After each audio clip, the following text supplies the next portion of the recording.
প্রধানমন্ত্রী আসছেন, আজই রাতে আসবেন এবং আগামীকাল তাঁর নাকি 3টে সভা আছে। কোথায় থাকবেন? রাজভবনে থাকবেন। রাত্রিবাস মাননীয় প্রধানমন্ত্রীর রাজভবনে। তার আগে একই কাণ্ড, রাজ্যপাল তার বিরুদ্ধে থানায় অভিযোগপত্র জমা দিতে গেছেন একটি মহিলা।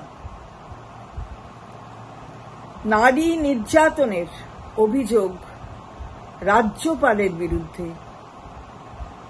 এ কি ধরনের ঘটনা ঘটছে যে রাজ্যপাল নাকি বলেন তিনি পিস রুম করছেন, সকলের অভিযোগ শুনবেন, সেই অভিযোগের নিষ্পত্তিও করবেন।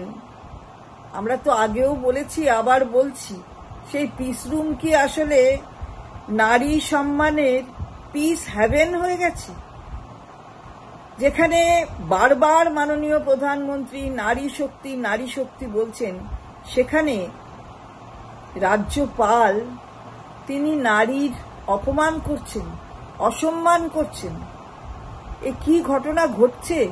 তাও বাংলার মাটিতে, যে মাটি সাংস্কৃতিকভাবে ঐতিহাসিকভাবে ঐতিহ্যশালী, সেই মাটিতে ঘটছে।